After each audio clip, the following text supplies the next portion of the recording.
What is up, guys? It's your boy GRC. We're coming at you live every single day, 11 a.m. Eastern.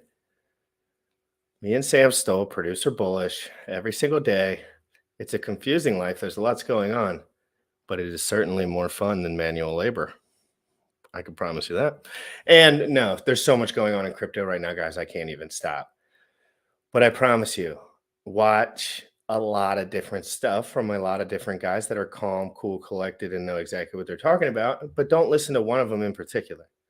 Listen to a couple of them. And then think of your own ideas as you go on. That's helpful when you have your own ideas, because when you're living someone else's story, you're paying them.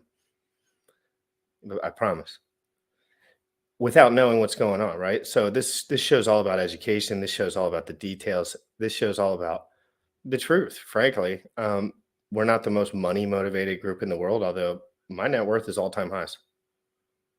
And I did not expect that.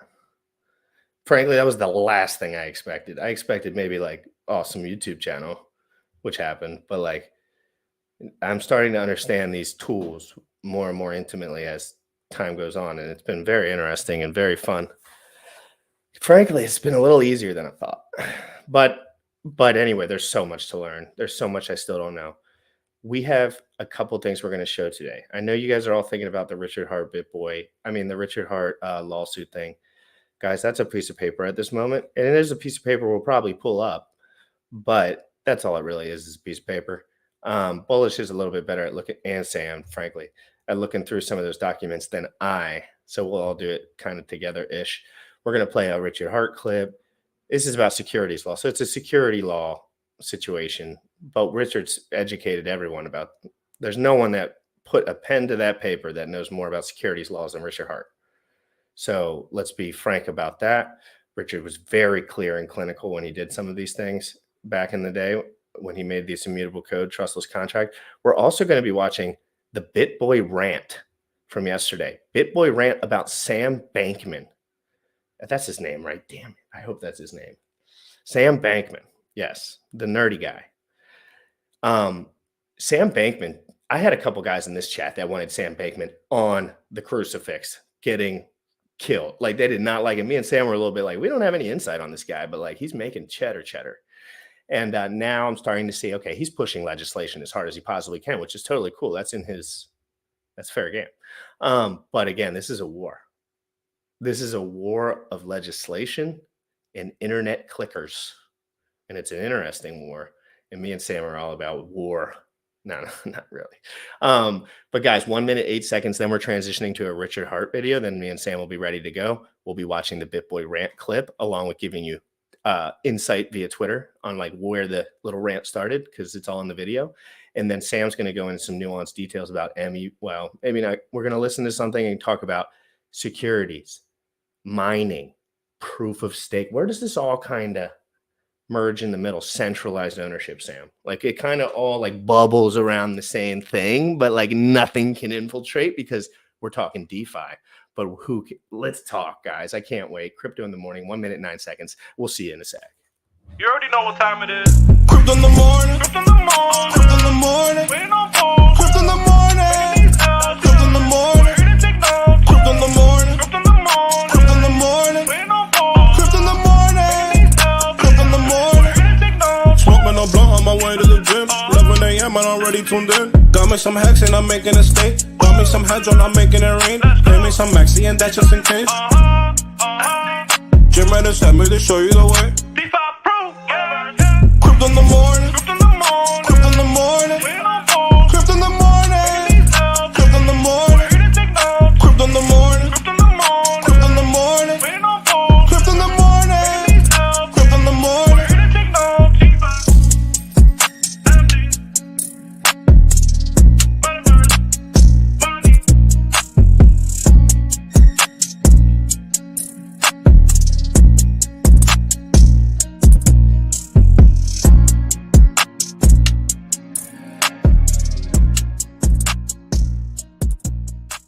That would fail the Howey test. I think the last time that you spoke with you, you don't know shit about the Howey test to make that statement. I know more about it than you. I can educate you if you want. Sure. Yes, it's very simple. The Howey test states that a security is when people give money to a pool with the expectation of profit solely from the work of others. In HEX, only you can mint your own coins. No one else in the world, only you. When you free claim your HEX, you mint your own HEX. You mine them from scratch. They never existed before you invented them. You're doing all the work. When you stake your HEX, you burn your coins. And then when you end stake, you actually mint new coins and a reward. You do all that, and no one else in the world could possibly do it for you because you're the only person in the world that has your private keys that you generated. So they put the word solely in Howie because who does the work matters a lot. If you're the one doing all the work, maybe you've got a job, or maybe you've got a business opportunity. Maybe you've got a lot of different things. But what you don't have is security.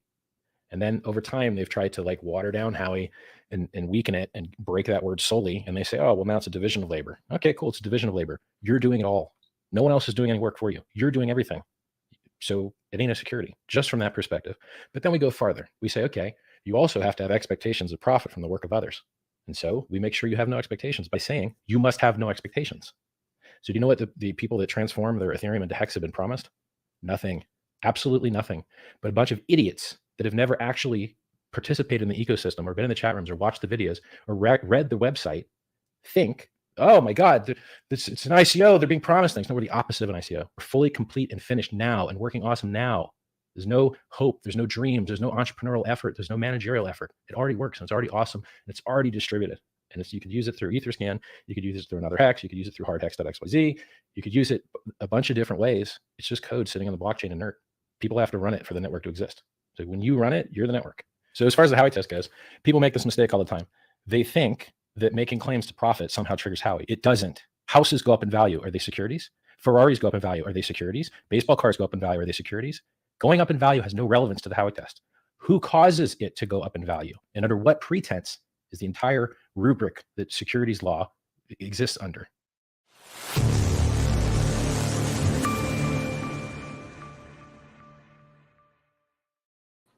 There was some good OG clips there with Richard Hart talking about the Howie test. And, you know, I was just, before I say good morning, Sam, I was just scrolling through the document of the lawsuit, and there's actually a YouTube link attached to it, interestingly enough. And it's connecting to a specific point in one of Richard Hart's videos, and it's pulled up here. Well, that means we should probably play that clip. But no, like I've never seen any kind of links, and I was like, oh, this will probably go to some nerdy ass lawyer, and it was like Richard's face. I was like, oh. But we should probably I'll play it right now. It's only just I'm sure he'll cut to the chase in less than a minute 20 because it's 22 minutes into the Jordan Belfort. Richard Hart. You know, they did a little get together / interview / like powwow, and I'm pulling it up literally 5 seconds, guys. This was tagged in the document, guys, and I'm not going to be answering the chat too much today because I have a feeling there's going to be nothing said that is I can pay attention to. Good. So let's go here. And you know what? It made them want it more. Why? Because they said, fuck, if it's a scam, maybe I'll get it on the right side of the people are fucking crazy. But here's my question, though, going back, and I agree with what you're saying, but so you said that people can't be trusted, which is true, right? So you said they should seek out experts. Is that what you're saying? Oh, no, there's a lot of nuance here. Okay. Because the term con man literally means confidence man, a man that gets your confidence to get you to disengage your critical thinking brain, to activate your greed brain, make bad decisions and lose all your money. You lose, he wins. Right. There are a lot of net negative games out there, and they have large marketing budgets, and they push you into doing things that are bad for you. Now, let me give you an example. In sports games and F1 racing all across the world, you're going to see advertisements for margin trading cryptocurrency exchanges. Right. And these people are the middlemen that cryptocurrency was designed to get rid of. Crypto was designed to get rid of middlemen. You and your peers trade with each other. You do not use middlemen. You do not give your keys to middlemen. When you do that, the middlemen beat you up with fees and take all your money, and you never see it again.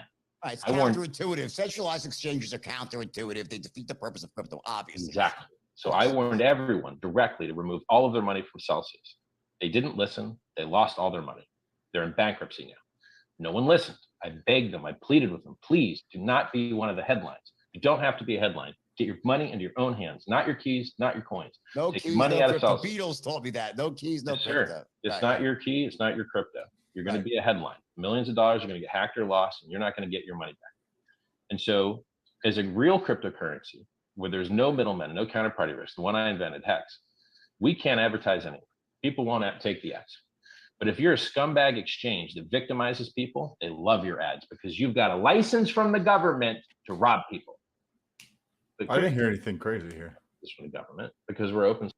I mean, I don't know how far they were trying to play this, but you would think they'd pull it to the exact point that they did. That was the exact. I guess that was, well, you know, within that nuance, who knows what bull crap they can pull out. It's like they're looking for 2 words where he slips up, not like they don't want to listen to what he has to say about the truth. They don't give a shit about the truth.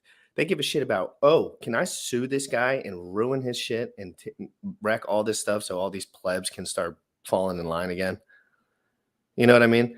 Mm-hmm. They don't care. They'd rather him lose $1 billion and them lose $1 billion and $1 because they probably have $5 billion. You know what I mean? Like, it's just almost like people do not like this kind of stuff. They don't react well to it, but I don't think the future is really going to look like that. I don't think this is going to be, I think this will all be a joke in the future, frankly, compared to like the actual reality of like what all of this ends up being. I'm not saying which ticker symbol will do the best, but I'm saying like in the future, I don't see a place where the United States gives up too much control. They might give up like a good amount, like, hey, the people that are in, like, you're good, you're solid, but like from here on out, you interact through this US dollar currency or whatever. I don't know. As you continue, because that's kind of like leading into some of the stuff from BitBoy, but as you create this for everybody, as you create more success in your life, with each additional zero, you're kind of adding to your monthly, daily, annual income. The risk for litigation goes up because people see a target for potentially easy money. Instead of going out and creating something in the world that is providing value in some form of a product and or service, there's people out there that will strictly go through and try to take other people's money, and the more value for users is in there, it could be more like, oh, we have centralized exchange, all these degens are going over to Uniswap, let's change the tide back, we have so much money, let's just try and blow this dude over, and then have these users back where they belong, trading on centralized exchange. But I don't think it just has to do with like the more attention or success that Richard Hart gets, the more he's going to be a target for lawsuits. Period. Like, do you think if his product was exactly the same amount as successful, but he never did anything controversial online, there would be different sentiment? Or do you think it generally just comes with the US dollar valuation? I think it generally comes with the US dollar valuation. I heard from somebody that has a lot more money than I do, that as you create more wealth, right? So this is not just like $1 million, right? Like a lot more than, you know, add another zero or multiple zeros to that. You intuitively create like a separate fund or a separate like savings account or investment account specifically for litigation settlements, right? Where it is easier to go through and settle things, right? This dude's like, hey, I want $1 billion or whatever the case is, his investment back or something. It's down 90% or something like that. And they want their money back. Okay, cool. It's good to pay them that $5,700 to get their money back. Then just continue to drag this out and just have like you know how some people have emergency funds, they have money in their savings, right? Well, that is one sense. If something happens to you, well, then you can also take that same stance by having a litigation fund set aside. Now, probably anybody who's listening to this is probably not going to be at that stage where they're going to need that. But if you grow a larger business or whatnot, it's going to be something that you're going to think about in the future. And if you really think about it, Sam, the weird part about HEX, I'm telling you, this is the part that I knew, but I've been noticing more over time, like intimately, is like HEX has no liquidity. I mean, it's 7 million, but 7 million though. Like people are targeting 7 million US dollar now. Or is it more than that? You know what I mean? Like it's I'm not saying it's more than that, like via the pools, like clearly it's not. But then we start talking about OTC deals with no Uniswap interaction.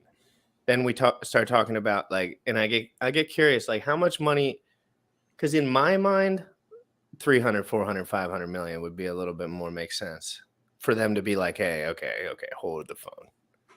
But in reality, I don't think people like that he can earn money in this system because they know about liquidity providing. They know about all the shit. Like, you know, Well, he designed the system so that he earns money no matter what. Like, correct. If somebody does an end Or stake, who earns gets coins at a 50%? minimum. Earns coins at a minimum. Correct. So who gets that? Who gets that 50%? He gets 50% of it, right? So like, there's going to be people who don't like that. There's going to be people. I who have don't a like him. feeling he's thought about this before, and he's going either the T share rate, and I have to do the math on this because I haven't in a while, if I ever did. The T share rate dilutes the pool potentially over time if things look a certain way. I think, like, you know, really down the line though, we're talking years. But do we have years to come to a point? You know, I love that HEX is so low liquidity. It's a very perfect asset for me, frankly. Like, and that's because it's not low enough liquidity where I can't take out all my money at any one time. But it is low enough liquidity where the guys that I don't like sharking everything can't dump their bags all the time. They really can't. Like, depending on the pool, yeah, if they're real smart, they can, but they're not. They don't do that. Like, generally, I see people doing like more trading on too much, eating slippage, not doing LP to get out of positions. Like, that's only just a certain few guys that kind of do it over and over and over again. And I think for the majority of others, they bought at a good time. They kind of got lucky, and then they end up dumping big dumps. But we'll pull this down, and we'll get to the BitBoy. Sam, anything else you want to mention about, like, I don't know how intimately you understand like this part of the law, but you probably know some things. Certainly, what do you see? Like, what do you just smell? What do you and I'm talking about SEC, government in general. Where do you see this kind of evening out, or like prediction potentially, like for future landscape? There's this video that I was telling you about by Ray Dalio.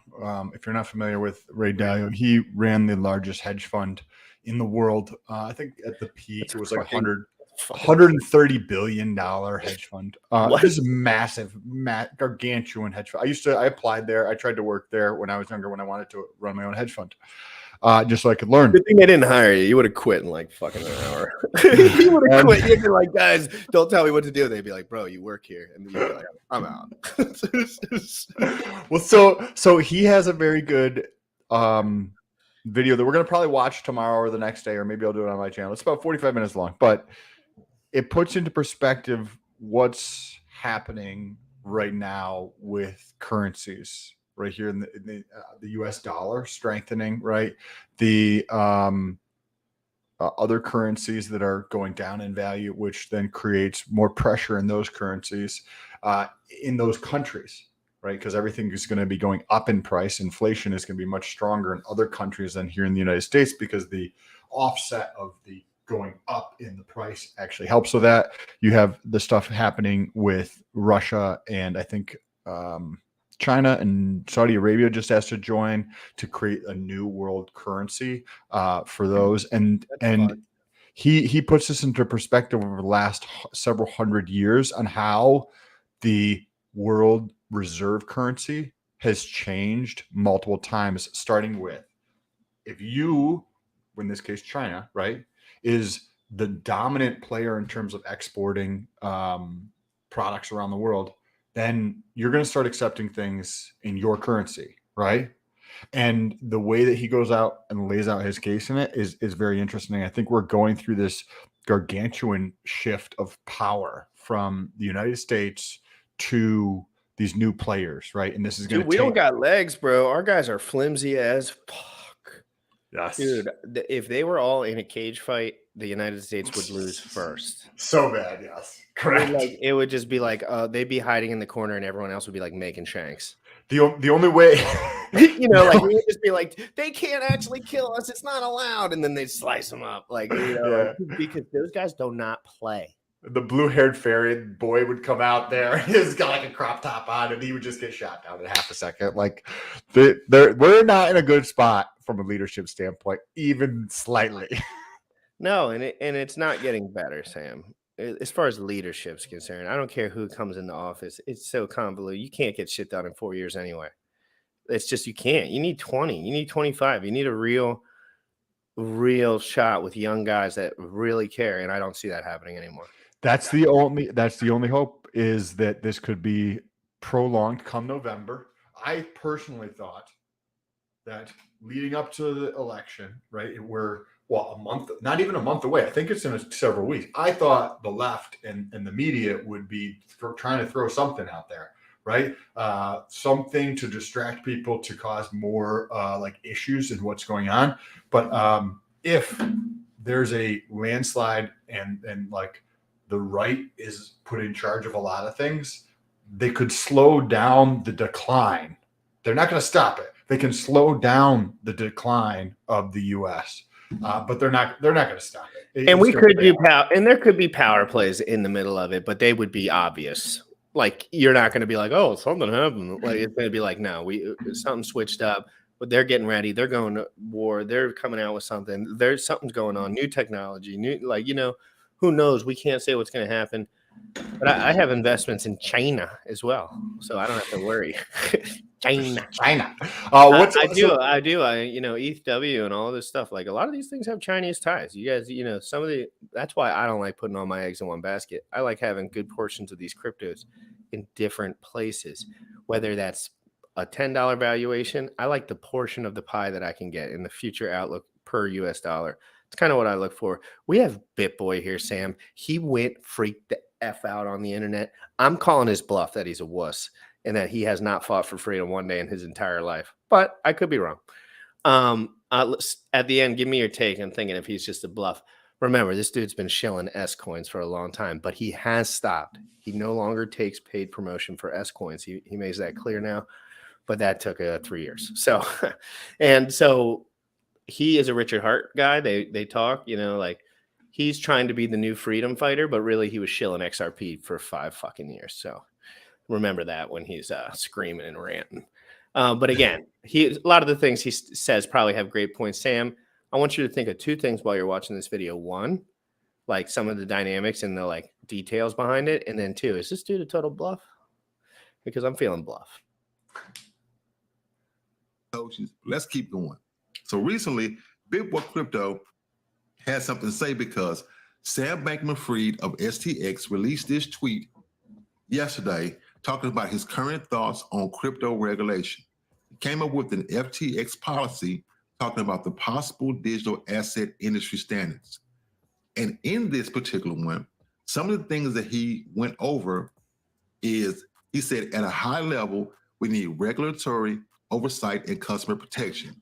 We need to ensure an open, free economy where peer-to-peer transfers, code validators, etc. are presumptively free.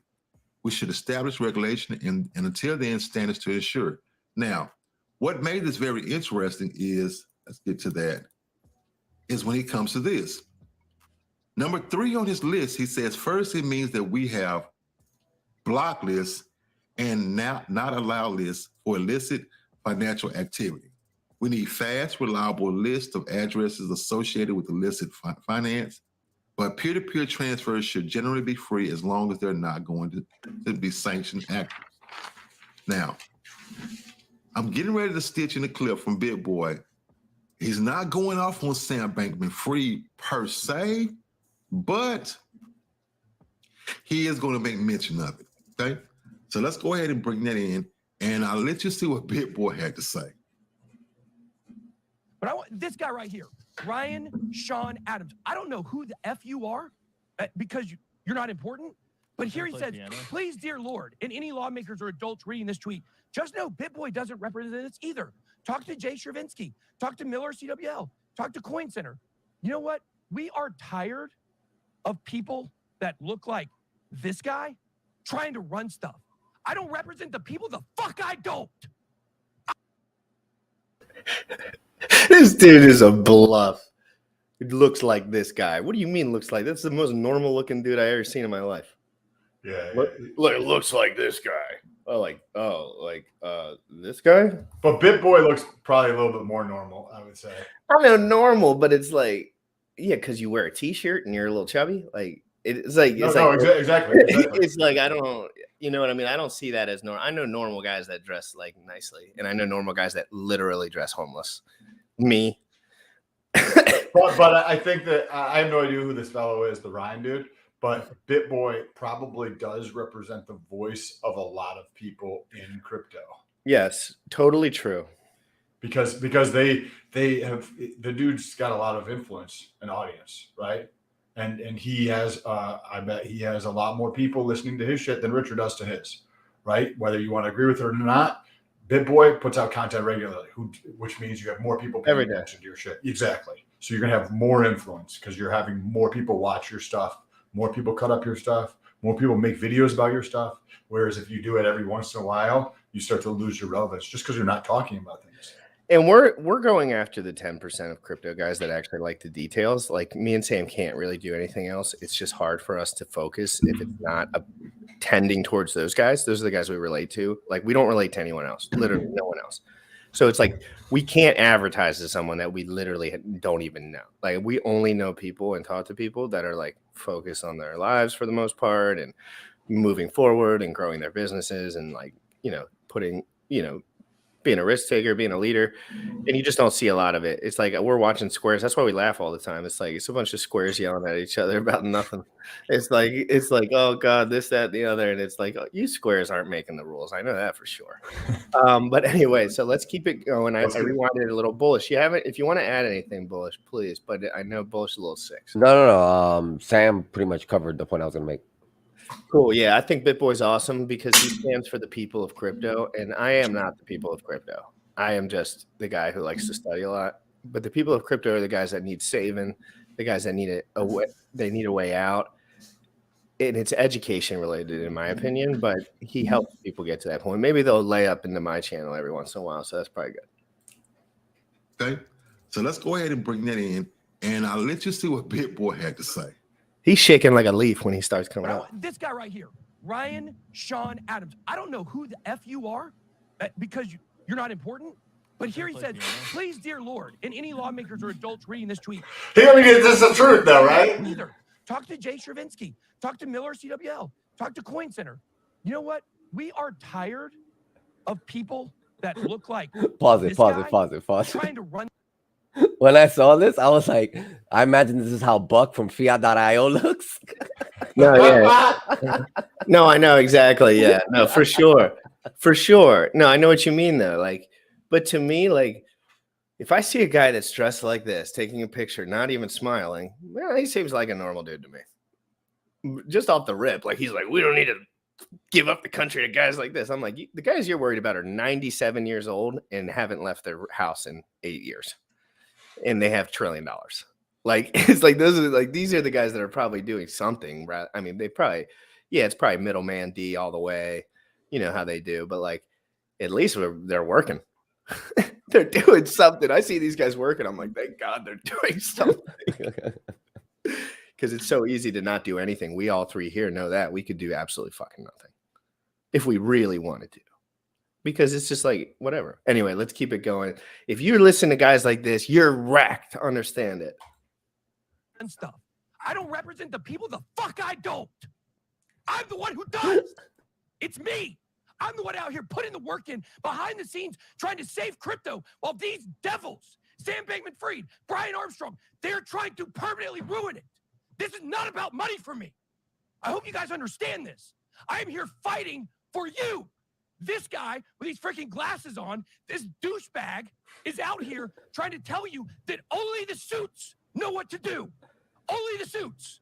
Only the people who have all the money. They're the ones who can determine what happens. No, our bill is for the people. And you're going to find this out. We've got the funding for it, and it's coming out. Is that a little bit spicy, if I must say? Was that a Zen logo I saw behind him? Go back 5 seconds. No, probably to his left, next to his head, because I know that's Ethereum to his right. XRP. Oh, okay.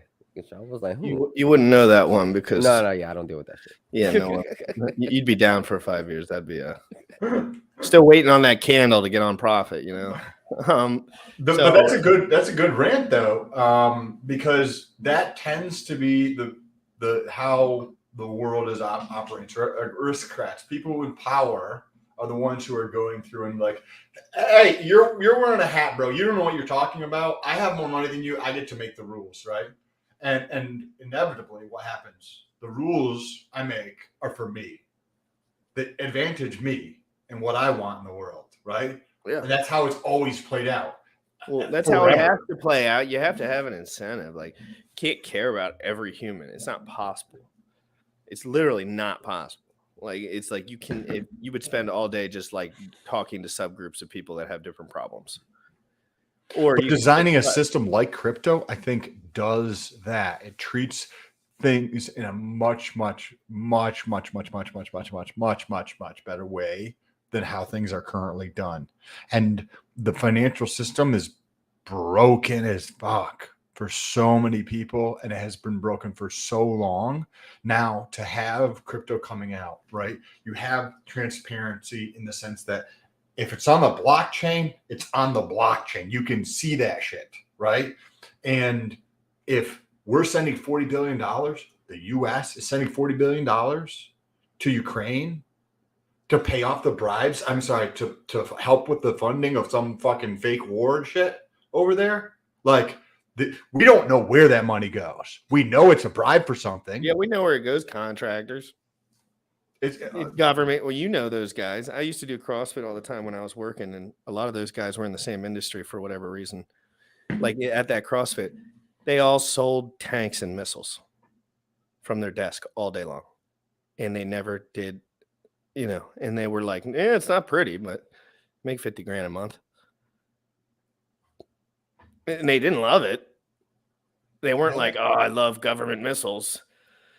They were more like, "Hey, I can make 50 grand a month and make it out of this hellhole, and I'm going to be selling something anyway. I'm a sales dude or whatever, so I have a clean record, squeaky clean. I can clip into the government's thing. And then now I do this until I'm 46, 47 and a half.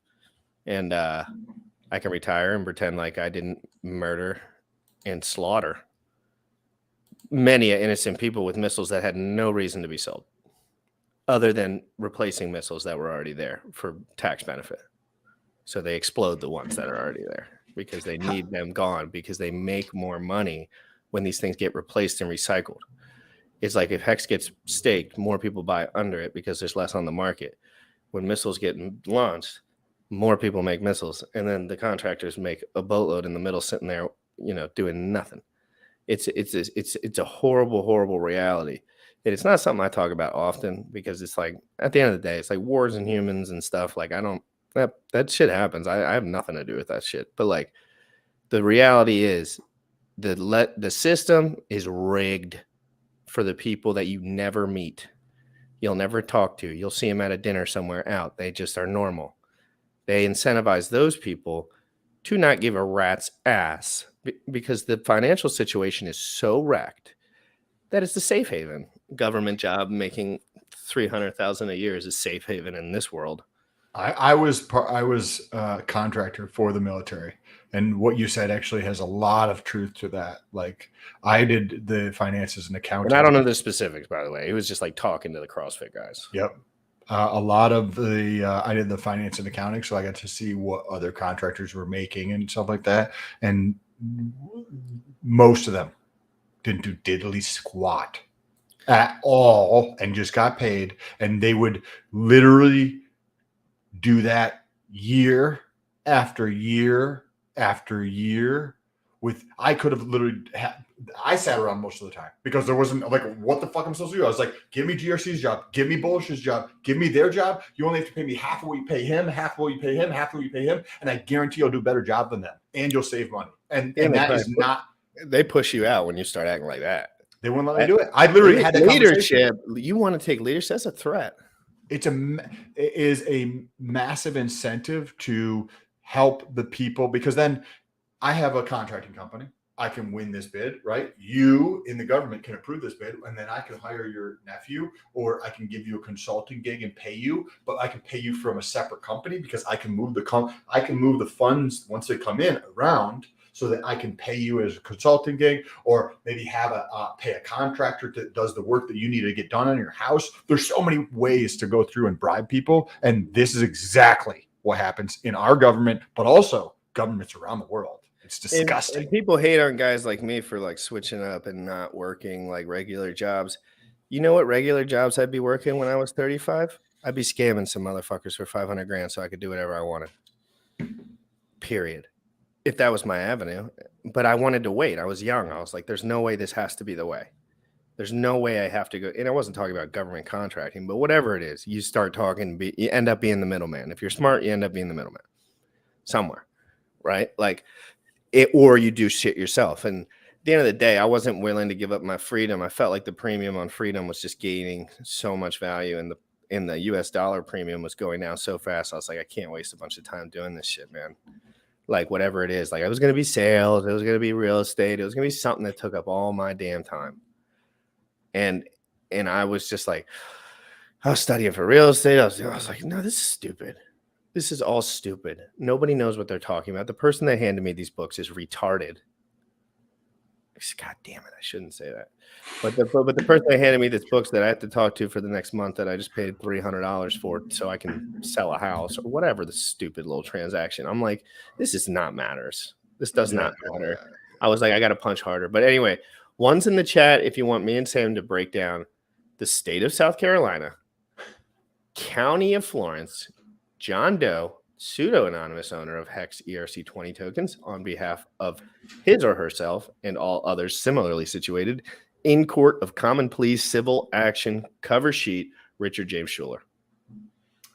Or the video that you have about, what was the video you had? Fuck, well, I did it too slow. Now they're all going to want it. Well, there is there's a clip that I had a buddy sent me, and it's related to very interesting, very detailed MVE, because people may have heard of MVE, but they probably have no idea what it is. I have not read through this lawsuit yet, right? So we could read. It could be a long one, Sam. What's your schedule today? Just curious. You don't know pressure. I've got a call at 12:30 in about 40 minutes or so. And because if we did a separate episode with a thumbnail for 25 minutes, breaking this down at 1:30, I think that could be effective. But again, it doesn't matter. I could do it myself as well. Like I'm sure people will break this down and talk about it. So if you're free and that's something you want to do, I can market it. Let's just pull it up. We have about 25 more minutes. All right, cool. Let's pull it up and just start going through it. Let's do it. I got it right here, Bullish. We're gonna go through the Richard Hart lawsuit right now. Richard Schuler. This is a lawsuit, Sam. Don't slip it up. Okay, so just kidding. So I'll read the beginning, and then Sam, once it gets detailed, I'm gonna let you go. You want to read through this? Because it's pretty long. No, not really. Bullish, if you want to start talking, Bullish, that would probably help. Look, we don't have to waste our time reading it. Like, here's the summary of it. It's a valid lawsuit because the court approved for him to get served via Twitter. So, it has legs. Though, some of the stuff they're saying in there, clearly the people don't 100% understand crypto. And a proper legal team can, dispute this and win this case. But, that's pretty much where my concern is. I'm not worried, but I'm concerned on who he's going to hire to represent him for this case. So, all the updates will be, on the website. So now it's him and his legal team need to respond. So that's pretty much what I'm looking forward to, like to see who he hires to defend him on this case. And, when, the trial's going to happen, a settlement is not in his best case, because if he settles, it just sets precedent for anyone else to go ahead and do it. The only concern is that this is technically a class action lawsuit, so other people can join and make this bigger than it is. That's what's the benefit of joining one of these things? Salty people, whatever, just pretty much what it is. It's like support. Yeah. It's not money. Yeah, like at the end of the day, this person invested, I think it was like $1,800 total. The person who started the lawsuit. But, so but read the intro. Go ahead, Sam. People will add more validity to the lawsuit if there's one person or there's say 1,800 people. It's going to have more validity or more weight in people's minds if there's more people on there. So if what Bullish is saying is correct, that you can turn this into like a class action lawsuit where more people go on there. And I'm sure there's going to be salty people out there who are like, bought the top or whatever the case is, And that's essentially this person. This person all day. This person basically bought like at 40. This person basically bought at 40. So, at the end of the day, like what I want to see is oh shit. Is this the guy from the video that bought it? I have no idea. But dude, so real quick, there was a guy on the realest of stakes or highest of stakes documentary when they were filming it at the top. and he on film they watched him fucking go all in on Hex at like 40 cents. So let me respond to this because I don't want the community to think that Richard Hart just can ignore this. He cannot ignore this. He already officially got served, and it already says if he ignores it and fails, they're gonna go after his assets. So at some point, he needs to hire a legal team to respond. So I don't want the narrative going out there that Richard Hart can just ignore this. Can you send me this? I could read through this. Yes, looks like- absolutely, Sam. We drop this in the chat to everyone too. We're getting it all over the place. I'm going to read the introduction here, and I'm just going to read the introduction, guys, so you guys can get an ethos here. That's generally like I'm not going to go through the dirty details. You can read it on your own, but let's check this out. So we got Richard Hart, compliant, class action, jury trial demanded. I don't know what all these words mean. I'm just going to say them so people that are listening. The plaintiff, by and through his attorneys and on behalf of all others similarly situated, complains of the defendant as follows. Introduction 1. Defendant Richard James Schuler, aka Richard Hart, hereinafter defendant Schuler, is the creator, promoter, and manager of an investment scheme known as HEX. The HEX investment scheme offers investors profit through the use of smart contracts, essentially a computer program that operates on the internet. The computer code underlying defendant Schuler's smart contract receives payments of money from an investor and awards the investor with HEX tokens. These tokens are not physical items. Rather, they are computerized credits that are stored on the Ethereum blockchain, a decentralized open source blockchain. 3. The HEX token has no intrinsic function. It is not accepted as payment anywhere, and the HEX token only has one potential use to an investor: profit. There are only two ways in which an investor in defendant Schuler HEX smart contracts may generate profit. 1, staking. Staking one's tokens, where an investor agrees to relinquish his tokens in exchange for a promise of a greater balance of the same token in the future. Now, the word promise is where that they messed up there, because if you pull up an algorithm and play it on your computer, it's not a promise.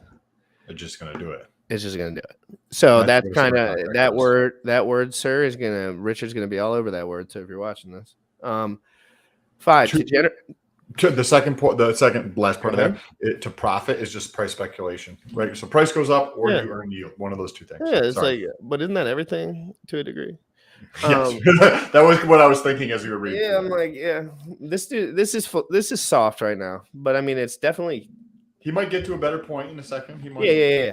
5, to generate profit from his or her investment, the investor relies on the efforts of others. As such, defendant Schuler's investment smart contracts fall within the definition of security under South Carolina and federal law.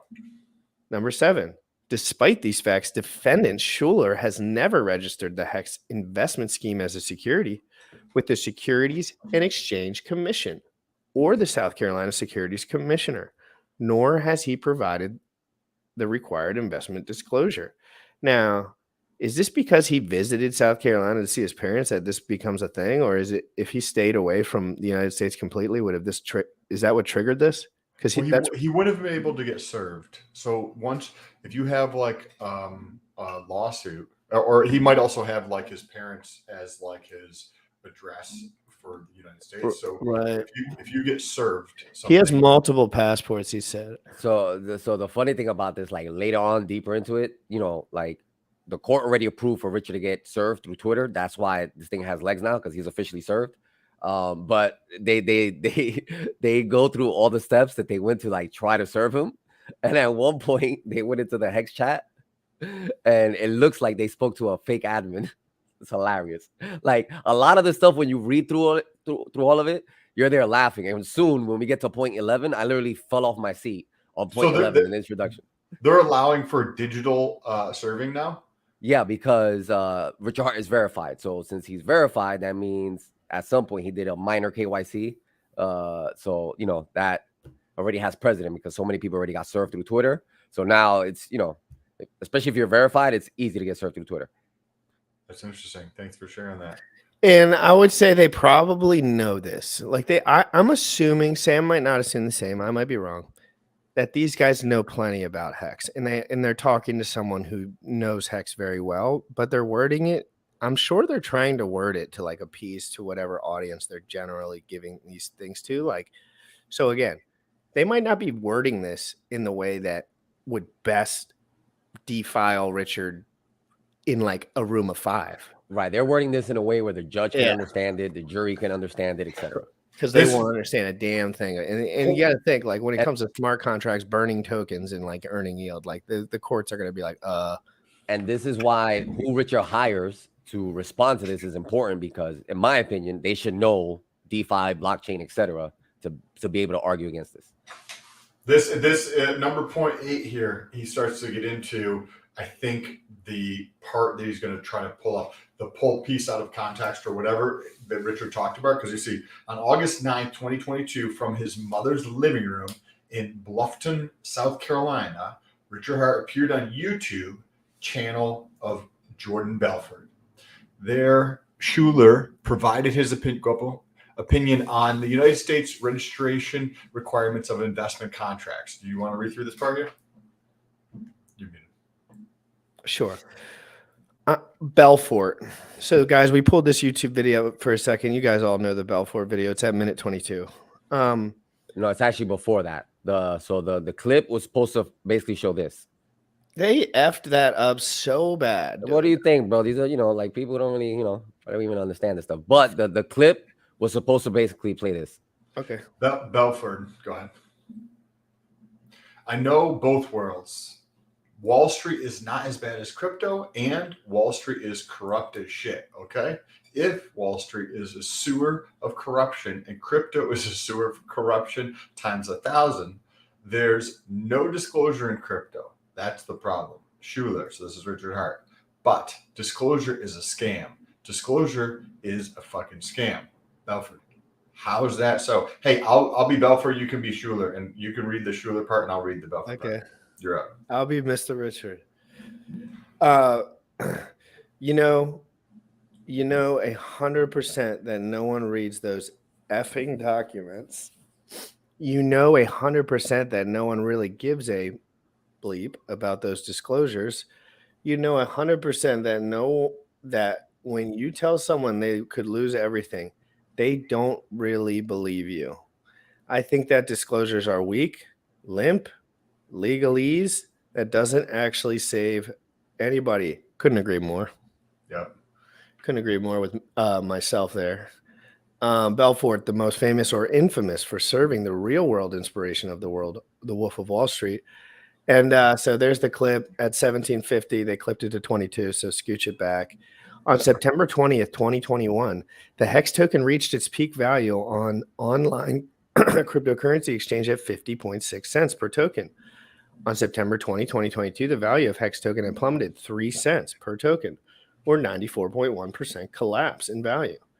Over 300,000 people have invested in defendant Schuler's sale of unregistered securities. These investors now face losses totaling in the billions of dollars. I don't know. Point 11 made me fell off the seat. This lawsuit seeks to enforce the securities registration and disclosure requirements that defendant Schuler dismisses as weak, limp dick legalese. Yo, imagine the jury reading this and they get to point 11 and they're like, weak, limp dick legalese. It's not going to make sense to them. Like, unless you talk that way, it's not going to make sense for most people. Dude, when I read that's how you have to talk to like random kids and like young adults. Like, you gotta say stuff like wimp, weak, limp, D, legalese. Like, that makes perfect sense to me. Dude, when I read this, I literally fell off. Yeah, I literally fell off my seat when I read this. I was like, this is golden. And then it gets even funnier as you go through it. Like, it's very comical the way this thing is written. So let's go. Let me finish it up real quick. 12. Plaintiff John Doe, pseudo-anonymous owner of HEX ERC20 tokens, is a citizen and a resident of the United States of America in the state of South Carolina. The plaintiff is pleading a pseudo-anonymous identity due to the aggressive and threatening actions of others towards those who have criticized HEX investment scheme and the defendant of recent past. the plaintiff will reveal his identity to the defendants and defendants counsel when court-ordered protection are instituted. Lord have mercy. If I say anything about y'all, please don't kill me. Shout out to Alan for the super chat. Hey, Let's Alan make says- legalese great again. Yeah, let's make legalese great again, guys. Let's make Bitcoin erect again, and rather than limp, as Richard would say. Defendant Richard James Schuler is a United States citizen, but is not domiciled. That just means like where they're physically located. Within any state of the United States or its territories. The South Carolina Court of Common Pleas possesses subject matter jurisdiction over this case pursuant to Article 1, Section 11 of the South Carolina Constitution of 15 USCA something 77B. The South Carolina Court of Common Pleas possesses personal jurisdiction over defendant Richard Schuler in the Defendants Act of Omissions complained of within this complaint occurred in part in South Carolina, and the defendant has otherwise purposefully availed himself of the privilege of conducting activities within the states. 16 venue is appropriate in Florence County Court of Common Pleas. Blah 17. The HEX smart. You want to say something? No, go ahead. I was just going to skip 16. This bullshit. It's just nothing. Yeah. But no, go to 17. Go to 17. We'll read through a couple more, and then we'll play that clip from Richard Hart at the beginning of the show. Yeah. The HEX smart contract is an investment contract in which investors exchange money for a cryptocurrency token that investors hope will appreciate in value. You don't hope, you just wait for someone to buy. Cryptocurrency tokens or take LP in or out. Cryptocurrency tokens are traded on the internet through online exchanges. These online exchanges generally can be grouped into two types, centralized or decentralized. Not really generally. It's kind of just the truth. 19 centralized online exchanges typically are owned by private companies and are forced to adhere to state and federal securities and financial regulation. So now you guys see why we don't have HEX on all these other platforms, because it causes trouble. If they want to attack you, it makes it easier. But if you don't have it listed. So now you see, maybe it's not because they won't list us. Maybe it's more because we don't want listed. You know what I mean? Like, these regulations include securities and investments company registration requirements designed to inform investors of the risk and benefits of potential investments, and your customer laws designed to prohibit money laundering, fraud, and other financial crimes. Examples of centralized online exchanges include Coinbase, Binance US, Kraken, and Gemini. The HEX token is not sold on any of these exchanges. Hold on one second. He's correct. Decentralized exchanges, in contrast, are not owned by a single entity. Decentralized exchanges typically operate as a peer-to-peer software, allowing computers to communicate online in a manner similar to BitTorrent or Napster. Guys, this is critical. This is the last point we're having. I might read the one after this. That's actually not far-fetched. That actually makes a lot of sense for someone who doesn't understand how it works. Oh, this guy understands. That's a great explanation, actually. So, guys, remember, this is going to run right into the topic for the end that we're about to do, isn't it? Or are we waiting on that? Well, we can wait that for tomorrow. All right, we'll wait on that for tomorrow, guys. But tomorrow we're going to be talking about some of the nuances here. So statement 21 is very important for our show tomorrow, because listen, you have to understand that there's very critical detail here when people say centralized versus decentralized. What that means is one person does most of it, or one person can manipulate it, really, to a degree. Like enough where it matters. And Sam and I and Bullish are getting red flags from Ethereum POS early. And let's be honest, I've been getting them staring me in the face for 3 days straight. We do have, if we have 3 minutes, like. No, we can play that. Let's play that, Sam. Yeah, but not on the phone, on the computer. No, it is on the computer. It's ready. Oh, it's already up? Yeah, let me pull it up real quick. Whoops. So, guys, this is critical. It's already pulled up, I think, in the background. This will go into our show tomorrow. And then we'll leave it with the thing that Bullish has under here with Richard Hart, and we'll just leave it from there, guys. I fell asleep yesterday around 3, and I fell asleep for roughly 3.5 hours. I missed my stream, and I just was like, whoops, and then I just woke up and started playing BNBP. Dude, so I did the same thing. I fell asleep for like 5 hours, and I woke up feeling so much better. Yes, I feel great. So, guys, if you see me at 1 p.m., 1:30, 2 o'clock, like I think there's a lot to cover right now, and I think I'm going to cover some stuff and get into the weeds a little bit.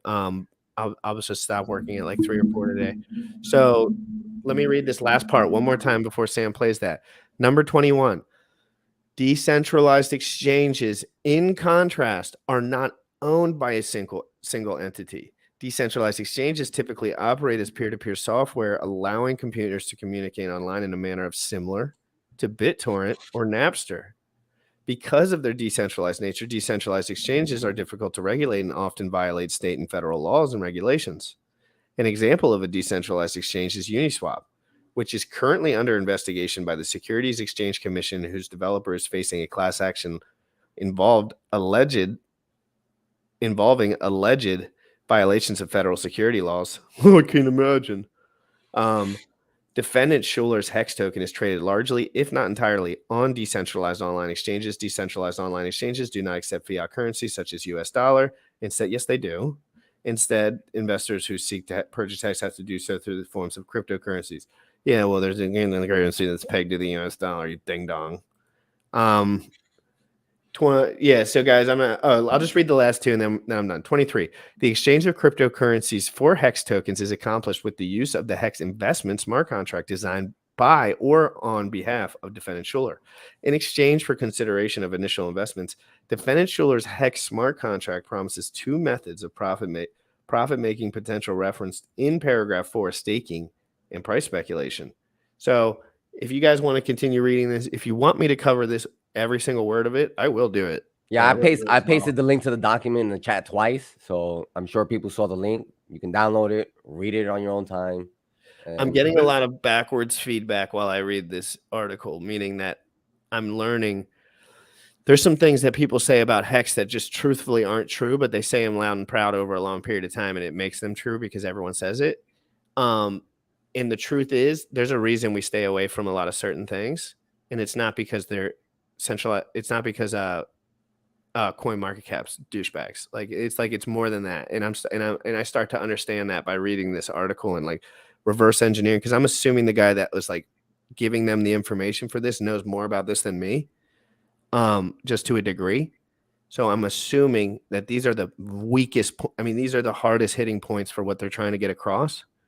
Like they're trying to get across that these guys are kind of playing the fact that no one knows what's going on in LP pools. That's kind of what it is. It's like, dude, if you ask 99% of Hexicans how much money and liquidity is in Hex over the 7 pairs on Ethereum, they won't even come in close. They'll say $1 billion. They have no idea. They don't, not even close. They have no clue. But they're like, I'm earning yield every day. And I'm like, well, the yield has to come out of the LP pool, sir.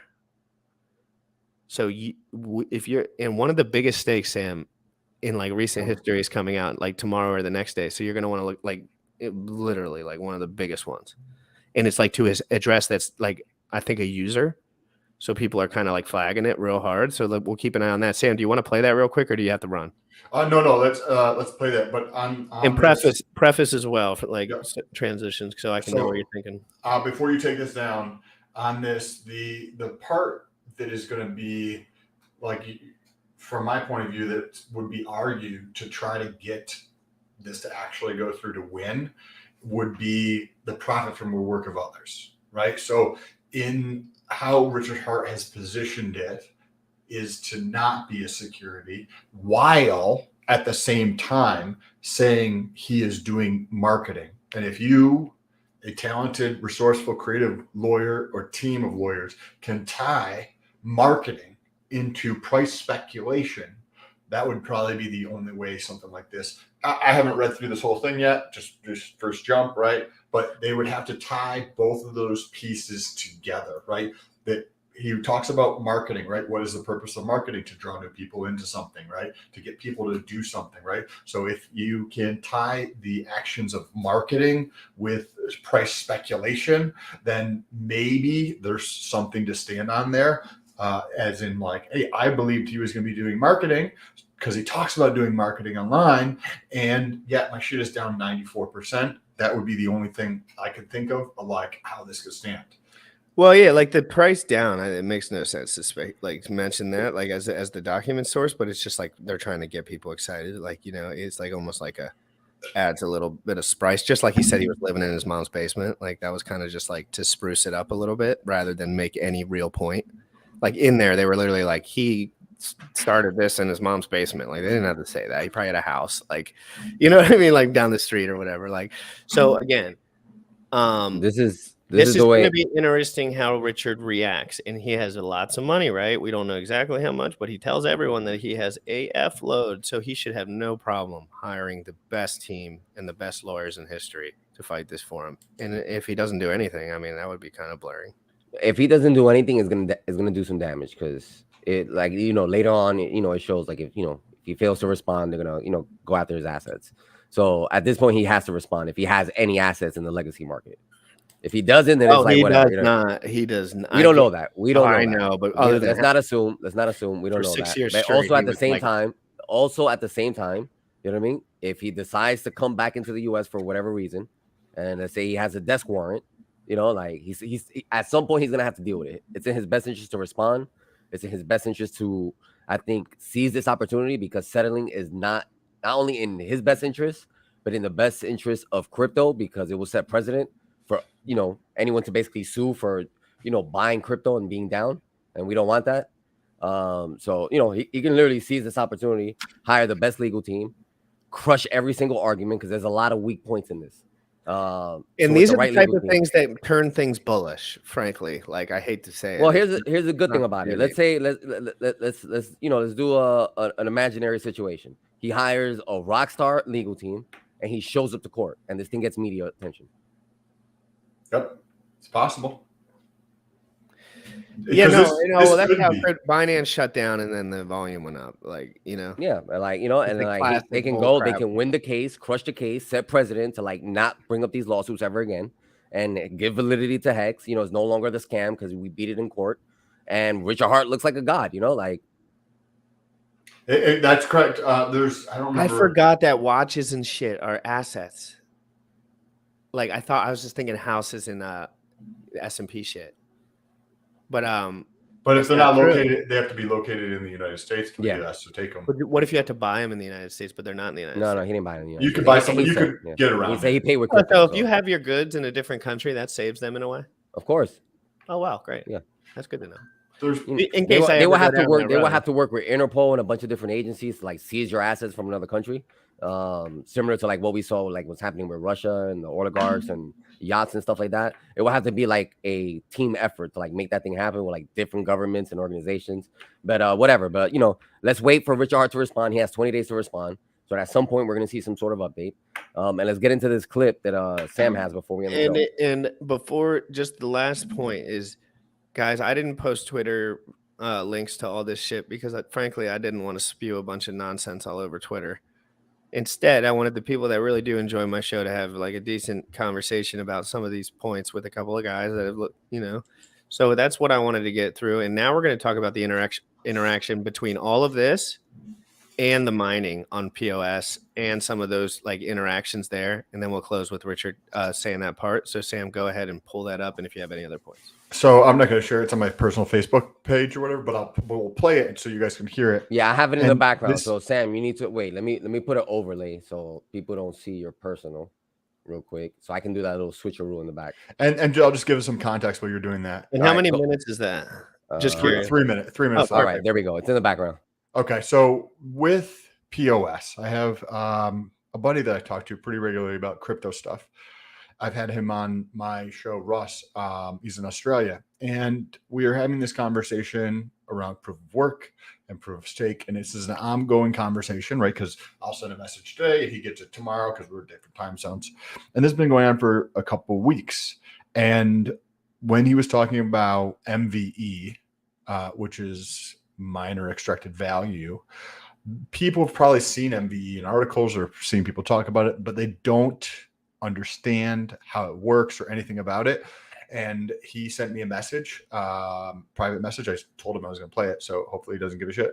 And I think he does a very great job of going through and explaining what MVE is and how it works. And then Bullish actually had something, but we'll probably end up running out of time and he'll play it tomorrow. We'll cover that tomorrow. So let's listen to this. So what's actually happening here, Sam, is it's not necessarily the validators themselves that are doing the censoring. It's these things called MEV relays. Specifically, they're called flashbots. They're a type of relay. Now, I don't know if you know much about this, but just to summarize, MEV stands for maximum extractable value, which is extra value that validators can get out of blocks in addition to the issuance to maximize their APY, essentially, right? Now, that extra value is done by essentially reordering and rejigging transactions to get maximum value out of the block, i.e. more fees, right? The transactions paying the higher fees, they reorder them in such a way that they get the maximum value out of the block. So what these validators are doing is they outsource the building of these blocks to something called MEV Boost software. And the MEV Boost software has these searchers and builders. The searchers look for transactions, and the builders then build a block with the transactions in the block such that it has the maximum amount of value for the validator, right? And then what happens is that proposed block then gets sent by the validator to something called an MEV Boost relay. And one main type of relay being used is a flashbot. Okay. And that relay then, which is on a separate server, aggregates all the different submitted proposed blocks and then picks the one with the highest value for the validator and then sends that block back to the validator, and then it gets submitted to the blockchain, right? Now, what's happening though is in that process, the MEV Boost relay is actually censoring transactions. You have MEV Boost relays that are OFAC compliant and some that are not OFAC compliant, and other relays that are just downright bad and do naughty things. So the validator has to make sure that it picks a good relay. It can pick which relay it wants to use. Now, I'm not totally aware if those validators are, when they pick that relay, know that it's an OFAC compliant relay or not. I'm not sure. I'd have to look into that a bit more, but I think they are, that they need to, they're being told to pick relays that are OFAC compliant, right? Otherwise they're in trouble, essentially. And as that article was saying, or as that website above says, it's more than 51%. I think it's 55% now of blocks being produced have OFAC compliant. This has all come about since the Tornado Cash crunch down, right? So Tornado Cash transactions are being censored, are being excluded by the MEV Boost relays. This is what's happening. So when you put this into context, how this can play out is that effectively Ethereum is very centralized. And if the United States wants to censor somebody or something or a group of people, they're easily able to do that with POS, proof of stake, because of how things are currently set up and how moving from proof of work to proof of stake is increasing the centralization. This is something that Richard Hart brought up a couple years ago, that GRC pulled up a couple of days ago, and somehow he's changed his mind, maybe because he's got $1 billion and coming out with something that's going to be POS.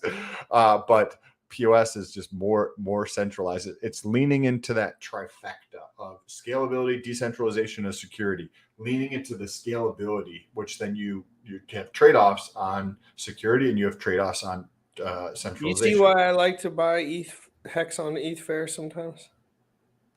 Yeah. I you know, I'm bullish not on all W. the time, not all the time, you know, nothing crazy, but hey, having a 3-4 million over there makes me feel just plump in my britches rather than not having it, because I don't really care if it goes to zero, frankly.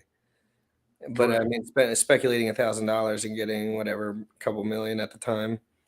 Plus, I like to buy the dips, like, a little at a time. Though I'm telling you, like, I don't think like, oh, I'm gonna flip this dip today. I'm just like, I'll put in a little position here. Or I'll take out a little position here every once in a while if I want to make a move on something. But again, being mature when you're investing is the whole thing. Like you have to BNBP came out, for example. And I'm sure there's many men, just like every product, that just lost their whole stack. And then there's other men that gained on their stack because they used their brain. Or critically thinking about it rather than kind of just dumping money in. I have an idea. I'm going to just come out with it here on the show and then let me know what you guys think. Would you guys find this interesting if we had a call in where you could call and leave like a voicemail as in a question, and we did a show maybe once a week, once a month or something, where you call into a number, you leave a message, and that is you don't have to give your name or anything like that. We're not going to display the number. And you leave your question there and we play it on the show and then we talk about it. If you guys think that would be interesting, give us a 1 in the chat. If you're like, not really something interesting, press 2. I used to use those a lot when I started doing paid courses. I would go on YouTube all the time to the people that had call-in shows. I would call right in. That was how I got into crypto, frankly. I think that would be fun. And I think it'd be a good idea to do regularly once a week. If we pick a day, it's either Friday or Sunday. Friday or Sunday, because the volume on here is usually lower for trade action and like crypto in general on those days. Like, generally things go down on Fridays and generally people start looking at shit on Sundays. So at 11, either at 11 a.m. Eastern on Sunday, guys, or Friday. Yeah, no, I think it might be better because people won't be working, Sam. And I think it would be fun to learn more about people because people are going to be telling their stories and stuff about the questions that they have or just thoughts or whatever the case is. And we'll probably get some ridiculous stuff too, which might be kind of fun or interesting to play as well. Thoughts? You know what else? You know what else I would like to do, especially when we officially switch over to the new channel? Have a call-in section.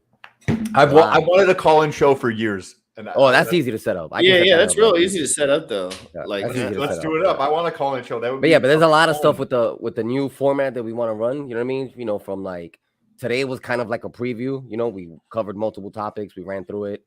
You know, you guys had a conversation at the end of the show, and this is pretty much more or less how the new show is gonna run. But yeah, I want to include call-in and voicemail and stuff like that, and a few other features that I won't give out now. But yeah, we want to make the show 10 times better than what it is now. And have viewer participation somehow. Yes. Yeah, so we'll end with the video of Richard and we'll play it out, and then if Bullish wants to switch to the crypto in the morning DeFi proof song, that's cool. But guys, this kind of summarizes a lot of the points, and I missed the rewind on this, so this is Bullish, and we're gonna let it go here, guys. I'll probably be back on in a little bit. I gotta start looking at stuff. I slept in a little bit this morning, so. I missed all the PLSD stuff, guys. Sorry, I guess I'm wrecked for life. But again, I don't speculate on everything. I just don't. There's some things that I just risk reward / time effort. I just don't. I get lost in it. So let's play this. Sam, great to see you as always. Hope I can see you later on. Bullish, let's play it.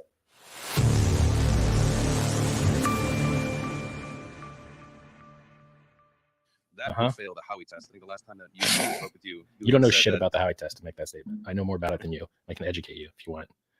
Sure. Yes, it's very simple. The Howey test states that a security is when people give money to a pool with the expectation of profit solely from the work of others. In HEX, only you can mint your own coins. No one else in the world, only you. When you free claim your HEX, you mint your own HEX. You mine them from scratch. They never existed before you invented them. You're doing all the work. When you stake your HEX, you burn your coins. And then when you end stake, you actually mint new coins and a reward. You do all that, and no one else in the world could possibly do it for you because you're the only person in the world that has your private keys that you generated. So they put the word solely in Howey because who does the work matters a lot. If you're the one doing all the work, maybe you've got a job, or maybe you've got a business opportunity. Maybe you've got a lot of different things. What you don't have is a security. And then over time, they've tried to like water down Howey and weaken it and break that word solely. And they say, oh, well, now it's a division of labor. Okay, cool. It's a division of labor. You're doing it all. No one else is doing any work for you. You're doing everything. So it ain't a security just from that perspective. But then we go farther. We say, okay, you also have to have expectations of profit from the work of others. And so we make sure you have no expectations by saying you must have no expectations. So do you know what the people that transform their Ethereum into HEX have been promised? Nothing. Absolutely nothing. But a bunch of idiots that have never actually participated in the ecosystem or been in the chat rooms or watched the videos or read the website think, oh my God, it's an ICO. They're being promised things. No, we're the opposite of an ICO. We're fully complete and finished now and working awesome now. There's no hope. There's no dreams. There's no entrepreneurial effort. There's no managerial effort. It already works and it's already awesome. And it's already distributed. And you could use it through Etherscan. You could use it through another hex. You could use it through hardhex.xyz. You could use it a bunch of different ways. It's just code sitting on the blockchain inert. People have to run it for the network to exist. So when you run it, you're the network. So as far as the Howey test goes, people make this mistake all the time. They think that making claims to profit somehow triggers Howey. It doesn't. Houses go up in value. Are they securities? Ferraris go up in value. Are they securities? Baseball cards go up in value. Are they securities? Going up in value has no relevance to the Howey test. Who causes it to go up in value? And under what pretense is the entire rubric that securities law exists under? You already know what time it is. Crypto in the morning. Crypto in the morning. Crypto in the morning. Waiting on phones. Crypto in the morning. Crypto in the morning. Crypto in the morning. Crypto in the morning. Crypto in the morning. Waiting on phones. Crypto in the morning. Crypto in the morning. Smoking no blunt on my way to the gym. 11 a.m. and I'm already tuned in. Got me some hex and I'm making a stake. Got me some hedron, I'm making it rain. Pay me some maxi and that's just in case. GymRatCrypto sent me to show you the way.